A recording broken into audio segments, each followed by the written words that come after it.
Hello and welcome to the Navy Blue Corner. I'm Ian, joined as always by my good mate Lockie. And look, Lockie, preseason games can sometimes be hard to watch, but I think that one may take the cake as the Baggers went down by 43 points to Sydney. And look, Lockie, it's very easy after a game like this to say it's only a preseason game. But after a complete demolition, are you worried at all about anything that you did see from that game? I wasn't expecting that as a first question. Yeah, I think there's some, maybe not any real new concerns, but things that will kind of just generally a bit like, well, if we're going to fall down this year, maybe it could be these areas. And they were kind of present for me yesterday. So I'm not worried on the whole, but it's like, I don't have the energy that I did 24 hours ago. No, I do agree with that point. It's a tough one in these preseason games because last season we come away with that one against Melbourne and everyone's going, oh my God, we're the greatest team of all time. Go on to have a good start to the season. And it sort of built the hype from there. And I think most were thinking going into this year, okay, let's not get ahead of ourselves, keep the lid on, even if we win. And if we beat Sydney, like, yes, of course we would have been feeling a lot better than we would be right now. But the expectation, we still would have, tempered things a little bit. So I'm trying my hardest to have that same approach to this and go, look, it's a preseason game.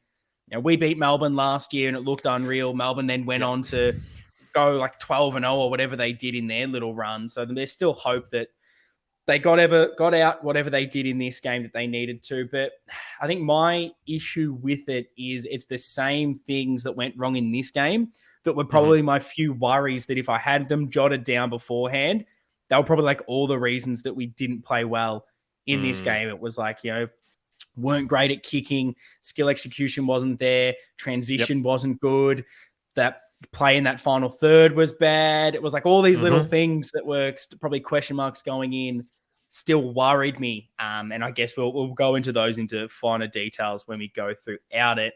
But you are at least not too disheartened from what you saw going into round one. Are you still kind of confident-ish? How are you feeling? Yeah, I mean, I'm definitely using that game last year as a bit of a yardstick. Like I remember, did you go to that game? Were you at Marvel for that? Yeah, we were. And God, it was electric, wasn't it? Far out. It was. Such a different vibe. But Melbourne in that first half, they were like so sluggish and lazy. And I was like, what are they doing? And that's how I felt yesterday. I was like, we're just not running. Like, why are we not breaking a jog here? So that's kind of like, you can look at it both ways. You can say it's not good that we're not turning up under these circumstances, or you can say that as we're maturing as a team, we're understanding when we need to, execute fully. Because, I just have so many specific instances and plays in my head. Like, and the commentators were talking about Sard a bit. He wasn't being himself. Yeah. I can't remember him breaking a jog last night. Like he wasn't trying to, like Sydney dominated us with the overlap handball, like the take a mark, boom, someone's running past. Did we do that once? I can't even recall. Yeah, and like the fact we were getting so heavily competed in the contested side that seems to be our bread and butter just made you kind of feel like, there's something just clearly off in this one. And the preseason in itself is super tough to really judge because you never really know what we're attempting to do. Now, firstly, I can't imagine what we showed there was exactly what we were trying to do. I don't think we're going in saying, let's get belted by 43 points. Let's lose every single facet of this game, then go into round one beautifully. But you don't know if there are circumstances that, they talk about like the match simulation and those sort of things where it's, okay, we want the ball in certain areas and we want to try to, try something to do with ball transition. So let's concede and get the ball deep into our defensive half and see how we rebound. Or you don't know what situational aspects they are looking to get themselves into to learn. I'm fingers crossed hoping that the coaches got out of this whatever they needed to, because definitely from a fan point of view, it wasn't good, but he's preseason. So let's hope it's just that and it doesn't flow into the season. But there's going to be a lot of negatives that we will talk about in this one. Let's start off with some positives. Let's go with something good here. Lockie, was there anything that you did like from the game? Of course. And I stayed off Twitter mostly last night because I was like, I don't need I don't need this extra. Yeah. I know what the sentiment's going to be like, which is fine. Yeah. But when I did go on, all the love for the new boys, which was very well deserved, particularly early. Yeah. God, you have to love Ollie, don't you? Him and Cowan were just Your man. well, I'd like to say that they're definitely my men. I mean, they still haven't played a game of AFL footy, and so I'm not going to go too early. But if anyone's going to be my men, I hope it's them. But that was probably the tale of this game where you had really, it was like the youngsters, the ones probably really vying to impress. They were the ones that probably went out there with a little bit more, and they showed it. Like Ollie Hollins again showed what he did, last week against Collingwood. Just runs all day. I know the commentators were almost saying it too much about his ability to cover the ground, particularly Dermy early on, which I know, speaking to you before this, you were very impressed with Dermy's commentary. Looks like the tables have turned on this side. But no, I'm really, really impressed with Ollie Hollins again, really making it a tough one to keep him out of the team for round one. And then Lockie Cowan, definitely my man. Wow. Oh, he's your man. His attack hunger. Like there was that one play where he gets absolutely tackled into the ground. 2 seconds later, he's up. He's ready to go again. Now he's doing something. And just those little signs from him. I thought those two were probably the big standouts as far as like the youngsters. And then were there any others that you sort of liked or anything else you want to touch on those two? I mean, well, yeah, I can talk about those two. I need to check my notes for positives because there wasn't a whole lot. But that was the thing. I mean, it was in a night where it seemed like no one was hungry. It felt like they were, particularly Ollie. That I mean, again, on the commentary, they were talking a little bit like, oh, do you think, round one? They're like, oh, I don't know. I would be very comfortable with him particularly rolling out there round one. Not saying that he's going to be fantastic, but there's enough there that he's not going to turn around and have a 3 possession game. Like I fully back him that he can deliver something.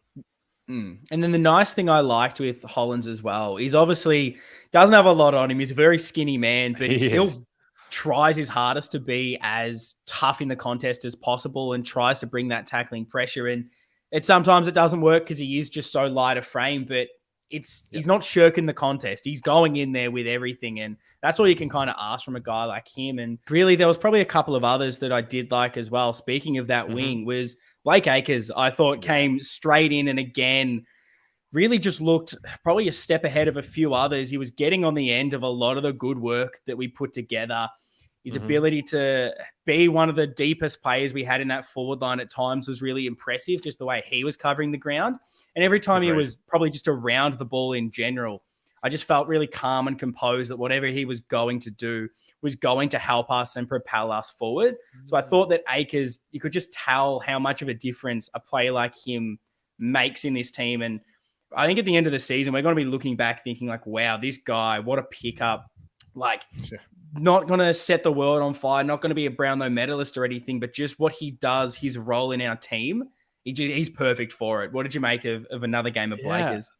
I really like how you put that. I hadn't thought of it that way. That I felt calm too. Like I felt like at least this is going to be a neutral result here. Whereas other players that have been on the wing at times, you don't have that same confidence when it's them in a contest. So it was great. Feel like his goal was great. That one that Motlop kicked, I feel like he could have kicked that a bit harder and probably dobbed it himself and had 2. Really pleasing. It's just like he's the perfect guy that we needed in that role. And it's going to be interesting when we do our best 22s. But I mean, when you look at some of these guys are talking about, it's like, wow. You compare them to what we get from Lockie O'Brien, and it's like, it might be a tough year for him to break in. And what I love with Acres, and it's probably like the George Hewitt as well, these couple of recruits who've brought in, and they just seem so no fuss kind of footballers. Go out there, play their role, and I love it. Like I don't know what's happening. I feel like I'm aging. It's no more these flashy players. It's now these guys that just go in and 8 out of 10 every single week. Reliable. And probably another one that is like this, but maybe he goes above it. I really liked, again, what I saw from Doherty. Thought he was pretty stable down back. And then in that last half, I think you saw why he is so important to jump into the midfield at times. Just his clearance work, when that was such a struggle for us throughout that game. No one was winning that contested ball, winning the clearances. It just adds a point of difference in there. Every single time I feel he's in the center bounce, it seems as if he's getting on the end of it and getting that ball forward for us. And just, again, he's everywhere you need him to be. And if he can just continue this, wherever you want to play him going into the year, I think you're going to get a really sort of high ceiling from him. Were you happy with Doc again? And where, I guess, do you kind of want him to sit? Where do you want to see him as you're moving into this season? Good question. I mean, I thought that he was our best player for me, not just the stats wise, but just like you said, he was everywhere. And I guess that is kind of what I hope to see from him this year. I think it would be a shame if we didn't see any midfield time, and I also think it would be a shame if we didn't get that rebounding and his bread and butter. So I hope they do utilize him in that way as a bit of a change up in the midfield. But normally, I think station down back will be best suited for us. I thought early on, in particular, my first thoughts were just almost, God, Doherty, just don't put him anywhere near that midfield. We desperately need him in defense because there was quite a lot of errors at times. We were struggling to get our hands on the ball, and then anytime he found himself in possession deep into our back line, again, that sort of composure, ability to get the ball out of there cleanly. He was the instigator of a lot of that with his leadership and just everything he does and brings to that back line. And I thought early on, I just went, get him away from that midfield. We're desperate for him down there. But then when I saw him in the midfield, it was, Jesus, well, we need him there so the ball doesn't even get down to the back line. So probably weirdly just so similar to you where it almost doesn't matter where you put him. He's going to be good. So it's just situational where you think you need him at that moment. And that is such a handy player to have now. And maybe with a Cow and the way he can keep progressing, that we might be going, okay, more midfield minutes for you as the season progresses. But those were probably all my positives. The only other one really for me was I thought Wiedering, when he was down there, just did the simple things, looked impressive, which sometimes for those superstars, you just want to see a couple of glimpses that, they're still absolutely unreal. And there was one where he just sort of brushed off Buddy, took the mark, and I went, he is just one of the best key defenders in this game. And hopefully looking forward to a big All-Australian season from Big Jacob. That's good. I like it. I mean, I only have one other kind of positive comment, but it's really a backhanded positive. Oh, no. It's more of a negative than a positive. And this is just on my extremely short list of notes I took of this game because I just couldn't bear it. But I thought that, particularly in the fourth quarter, I thought Sauce was doing a good job at being a target. Yeah. And the reason why I felt this was a positive was because I felt like no one was being a target for the first three quarters, apart from Charlie. And that probably goes into my biggest, I guess, concern. That was already a concern a little bit, but more here, that if we don't have Charlie or Harry, if it's just one of them at points during the season, I'm worried about what our structure looks like. Someone needs to put their hand up and move in this forward line and lead. The amount of times that we were looking to go inside 50 and it's just all these blokes just standing still, and it's this is not a premiership way to play. No, I'm happy to give a backhanded to Silvani as well, because I thought, last quarter, it was finally some entry into that forward line was to someone on a hit up, but then equally, finally there was someone on that hit up. I thought his leading work, his movement was really good. My backhand to him is, can he kick a goal? Can he finish all of his work? Still, again, and I tweeted this out, at later stages, to probably just continue the negativity that was on Twitter. But the frustration is just I don't have any confidence that he can kick goals when he gets it. I think I said something along the lines of I have as much confidence in him kicking a goal as I do Jack Martin being out on the field for every game this season. There's just no confidence in it when he, and it's so the frustration as well builds from, I like Silvani. Everything else he does is good. He does the hard work, but can't seem to finish it. And knowing that we need a third forward to kick goals, someone different that isn't just Charlie and Harry, he needs that part of his game. And when it pretty much his whole career, he's been so unreliable with his set shots. It's frustrating to see it again in a preseason game. I'm hoping it can maybe just fix itself as the season progresses, but it's definitely still an area for improvement. But while we're kind of teetering on these negatives, Lockie, what didn't go right for you? And I guess what are the areas that we still need to improve? Yeah, I think you summarized it well at the top. It kind of summarized it as everything, but it was the entries inside 50, and then you called out the transition as well. Yeah. Wow. And it hurts even more when the opposition is doing it so effortlessly. And you just are like, why can't we just move? Why doesn't mine look like targets? that? Why do their 60-meter kicks hit a guy streaming up the wing on the chest? And why can we not do that? I'm definitely not getting carried away. I don't want the people listening to think that I'm being doom and gloom about this, because our energy is a little bit down, but that's where we're at. And I'm not saying that this is what it's going to be like round one. It could be fantastic, but in this particular game, it was like, what is going on? Where I had no faith that we were going to be able to get it out of our back half.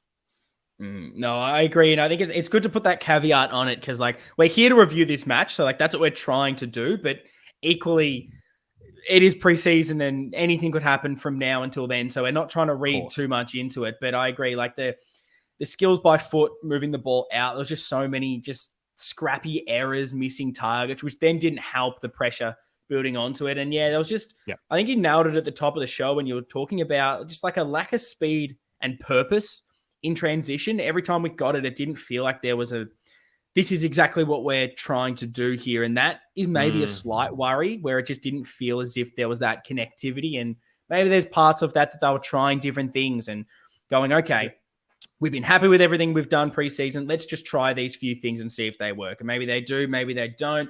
There's a lot of players not in that 22 that we're at, or 28. I don't know how many players we had on the bench, but there was a lot of, it maybe isn't our best team for round one. There was a lot of absentees, but absolutely, it was far too many dump kicks down the line instead of looking for targets. And again, you nailed this. We never utilized the stand rule, which was get the ball, handball to the runner. And it was like Sydney were doing it every single time. And I'm going, have we still not learnt this? What's going on?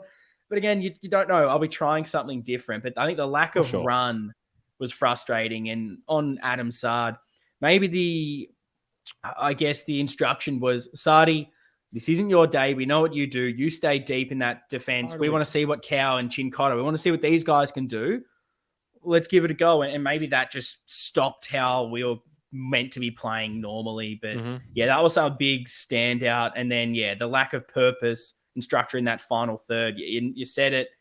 Forward entries weren't good, and our targets, where were we? The amount of times, and I think the issue for this is I noticed this in the Collingwood game as well. Noticed it in some match sim in an open training, which was, yes, it's good. Our big key forwards are pushing high up the ground, getting the ball on the wing, but then when we turn, there's no one. And there were just far too many times that I saw last week and I saw this week where we get that ball going, streaming into 50, and there's 3 opposition players, one of ours. And it's our deepest player is Blake Acres or a winger, and that's our target hit up. And I'm hoping that isn't the plan going forward, because it's shades of Mickey Gibbons in that forward goal square, just bombing it onto his head with 7 players on him.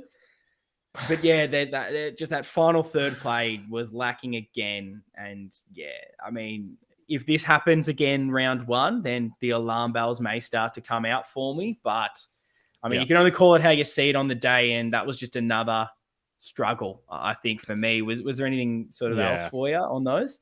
No, you summarized it well. The thing that just frustrates me about it is particularly when we're, it's from a mark or a free kick, I don't know, 60, 70 meters out from goal. And it's this is the time where we actually can make a really good decision. And it's it's Zach Fisher, it's Ed Kerno, just kind of jogging through the 50, back to the ball, just blocking lanes, not or walking. Just it's can we at purpose again, isn't it? It's Yeah. like, what are we actually? What's the plan here? Mm. It didn't seem evident in this game, at least. Yeah, and look, at least they got through unscathed. If you want the positive on that, they're definitely Oh, they didn't bring a lot we of should have led with intensity, and that. they made sure they got through. That was if that was the directive, they bloody nailed it, and I'd be pretty happy with that. Good call. Yeah, I guess. I mean, there's so many negatives, and that's the hard thing. Like, pretty much nothing went right. But if I'm going off from last season and trends to keep an eye out on, if it keeps happening, like the forward pressure was not there. Not that there was pressure anywhere else, but probably far too many times I saw Sydney really walk it out from kick-ins, and happened a little bit last year as well. And that's something that we've obviously been trying to work on. But when that happens, opposition gets a kick in, and all of a sudden they've just got the ball in the wing pretty easily. Like, you're giving up half the ground from pretty much not doing anything. And when we're struggling to do that down the other end, that's a bit of a worry. And then, just probably like that forward line in general. Like, I was probably a bit disappointed on this. And this is maybe more of a preseason thing to get disappointed over. But it was, okay, Durden's not out there. Jack Martin's not out there. Okay, there's a few out there. There's still Honey. There's Motlop, even a Fisher you can throw into that. I was hoping someone showed me something, really put their hand up for round one. For me as well, where you've got an Owies, you've got a Honey that not really round one for me, or at least Owies is a little bit closer. I'm going, put your hand up. Like, impressed. If a Cowan and Hollands can do that, you got to show me something. So I was pretty disappointed from both of those, where I didn't really feel they gave me anything.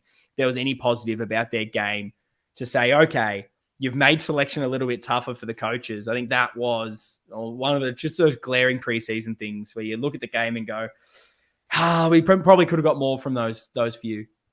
Yeah. No, I think that it's fair to call those two out first, because I agree. These are the opportunities when not everyone's going 100%. So it's like, if you just go 100%, surely you can stand out. Yeah. But Fisher and Motlop too, like the box score looks better because of the two kind of, I want to say, nothing goals that they each kicked. But I was really like disappointed with them on the whole as well. Like, I'd put all four of them together and be like, this Fisher and Sard were the two that I wrote down where it's like, these guys look like they do not give a shit. And again, which is fine. Like, if that's the way that it gets us to the top four this season, not giving a shit 2 weeks before finals, absolutely fine. I'm just taking it on face value and being like, wow, that didn't even feel like he wanted to be playing. Personally. And I thought Fish was like that as well in the Collingwood game as well. So I don't know if that's cause for alarm or whether it is just a few of these guys just getting miles into the legs, taking it as a preseason. Maybe this is the first time, because look, we're the kings of bloody preseason. We win the bloody cups all the time. Nick Stevens, the king, wins about 17 best and fairest on the ground every single time. Maybe it's about time we don't take preseason too seriously and we get smashed, and then we come out and don't lose a game for the whole season. Maybe that's what it's all about, and I think we'll see. And that's why I'm like you. I want to be critical, but also I don't, because it could all mean nothing. This whole thing could mean nothing. And I think that's the disappointing part. Like, I wanted to spend this, like, I don't know, we lose by 20 points, but it was like an okay showing. But I have like 7 players that I'm excited to see going into round one. But I didn't get that. I just got more question marks, and it probably leads to the next, and probably like the only other real negative I wanted to touch on was just the rucks, really, for me. Like, I wanted a bit more clarity on that. I wanted to see a bit more spark from De Koning, a bit more from Pitternet, whereas I thought both were really poor. And I thought, unfortunately, De Koning that was probably his worst performance I've ever seen from him on the ground. He struggled. Midfield couldn't win a clearance when he was in there, gave away free kicks, offered nothing forward. It is preseason, but I'm hoping for one of these two to really come out there and claim their take on this team. And even Pitternet looked underdone. He looked better for that contested ball. It looked like we won more clearances with him, but around the ground, it wasn't amazing. And I guess, what did you make on the rucks as a whole? And have either kind of taken that step for you at all, or were you just not reading that into this preseason game? Yeah, I mean, I'm going to try not read into it. It's so hard. I think you summarized it well. I'm not as disappointed with Pitt, because you're right. Like, this was his first kind of like run around, and I don't know. I felt like he didn't have as much I don't know, time on ground. Like, it didn't feel to me like they were pushing him either. Whereas TDK, I felt like I don't know, it felt like he played almost normal minutes for himself. And it was like, wow, you're just not getting involved at all. And I feel like this is a good example. These last few minutes are a good example of the therapy that this podcast hopefully can be, because I'm feeling a lot different now to how I was half an hour ago. Oh boy. I'm a lot more like, who gives a shit now than I was 30 minutes ago. Because now I'm thinking, like, you know what? If TDK went up for a hanger yesterday and did an ACL, we'd be roasting him. Yes. So we should have led with the unscathed. You're right. We are, like, that's insane. We got there with no injuries. Like, perfect. Well, that we know of. That we know of, anyway. Yes. We need to get this episode up quick. ASAP, before anyone from the media team can get anything out. Because that normally happens. Normally, see, that's getting back into the swing of things. I'm so used to us recording the podcast, match review. How good's this? God, we covered everything. No more news to cover. End recording. Go onto Twitter and just like, here's 17 players injured. All of this guy's been reported. It's all melting down. So let's hope that isn't the case this week. I guess, was there anything else for you from this that you maybe got out of it? Was there any questions that you got answers for, or any other things that you maybe found more question marks leading into, whether it's team selection or anything down that realm? Because it's, again, as we've sort of really nailed down the point in this one, it's so hard to know what to take away from preseason. So I'd love to get your thoughts as well, everyone listening to this. Like, what were your key takeaways? Do you have questions answered? Still any question marks? Because we'll get into, I guess, the whole list and talking about that in our upcoming episodes. We've got a best 22 and we've got a match build up as well, where we'll start to do the actual, round one. What team are we going to put out there, and getting a bit more into that kind of discussion. But was there anything else that you felt you could kind of take away from this showing? No, I'm probably not going to talk like game strategy wise, but just as a good segue into that best 22, I think I am more clear than ever on what our best 20 in my personal best 22 and what we should be rolling out there round one.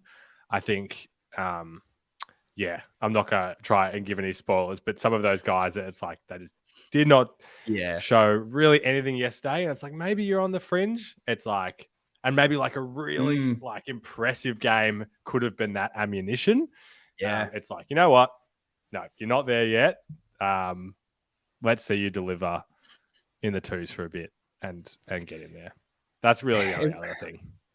It was very same from a lot of the fringe players. Like, I'll name a couple that maybe aren't super in contention, but like your Paddy Dow, your Jack Carroll, you're kind of hoping you saw a bit more spark from those guys, but it was sort of just...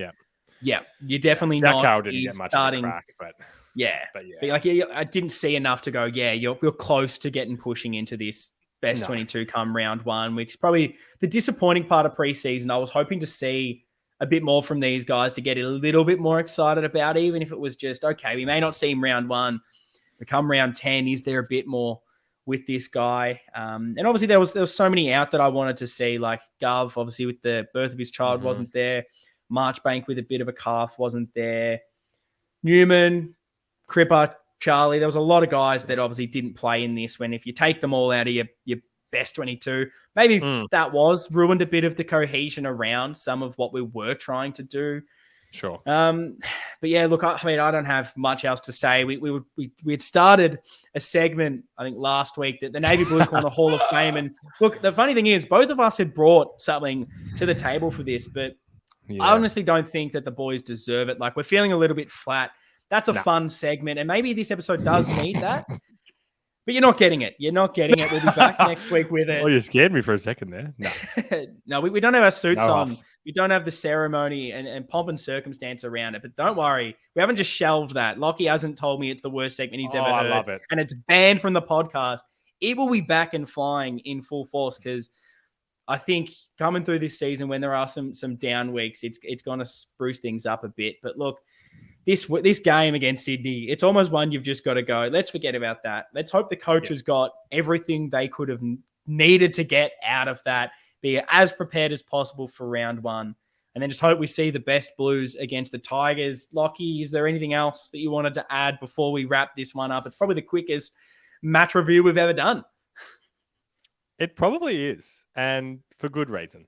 I don't want to put the people through this any longer. Maybe the last call out is we were very fortunate to attend the Hall of Fame dinner and evening during the week, which was just a wonderful evening. Did you have anything from that night? Any kind of takeaways that you wanted to bring up? Oh, that's a good one, actually. Probably should have had this at the top of the show. It would have been that. Mate, you're bearing the lead right at the end. You're taking away from my playbook here. You should have started with this, mate. But don't get me fired up at the end.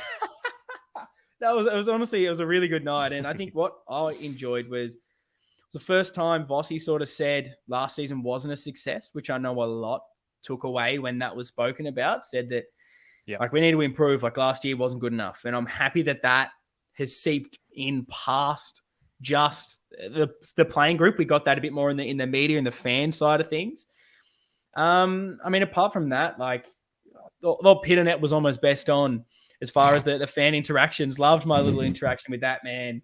Got a little photo up, and he was just great value compared to some of the others where I get it. Look, I'm not trying to go around and be too annoying to the guys, but gave a lot as far as I'd say his time. He's gone up the rankings in one of my favorite players now, just because I was trying to leave the conversation. I was like, mate, you don't have to keep talking to me. Like, I get it. I'll go have another beer and sit in the corner. But he just kept wanting to chat, which I absolutely love from the big man. So he's gone up in my estimations. And I think as well, probably the other one is, and speaking a little bit, I had the privilege to speak to David Rees-Jones for a little bit more. Obviously, we did the interview with him, and it was sort of saying like how many times, it's always the same kind of players that have to come to these functions and things like this, and that it'd be probably good if we can have a bit more success. So there are a few more guys getting around it, and that these playing group can hopefully look back and have these nights going forward, and that it's these guys that we've got now that are getting inducted into the Hall of Fame and becoming legend status because that they've taken that next step and become heroes for us. So I think that's the interesting part. And I mean, those events, it was one of my first times going to the Hall of Fame event, and it just makes me want to go to more. It's amazing what kind of community we have. Everyone chatting to everyone, some amazing people, and then just to hear about the history of this great club, it makes you it itches you to can we win a bloody premiership soon? I want to be looking back and going to these events, and it's the players I grew up watching. It's not guys that I only had the honor of watching on video. Like, I want it to be someone I've seen in the flesh. What about you? Anything else you really liked from that event? Yeah, that's great. I mean, great comments there. I mean, firstly, do you think maybe Brad was giving you extra because he knows that we're the ones that donned that nickname? Maybe he knew. Well, I think he does know. I was a bit annoyed actually in his summer sessions podcast that I can't remember actually who it was, but he said someone else was bringing up the nickname. Oh, and then was it? Oh, actually, I did message you this. So I probably should find out who it was. No, it was Liam Jones. Liam Jones was the one he said had coined the Brad nickname, to which I think Liam Jones is a big listener. That's the conclusion we draw, is that Liam Jones was the number one fan, and we've driven him away. So maybe this has to become a bloody Western Bulldogs podcast to get the listeners We haven't back. driven him away. Hey, this isn't on us. I don't want that on my head. Yeah, so Liam Jones, if you're listening, mate, thanks for being a big fan, but stop trying to take that, No. We invented this nickname. I don't want you taking any credits for that one.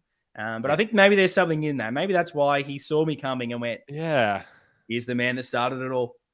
Yeah, I've got a good feeling about that. Another thing on your David Rees-Jones comment, I mean, that was something I was thinking about as, they were doing the inductions as legends into the Hall of Fame. I was kind of looking around the room at the current players.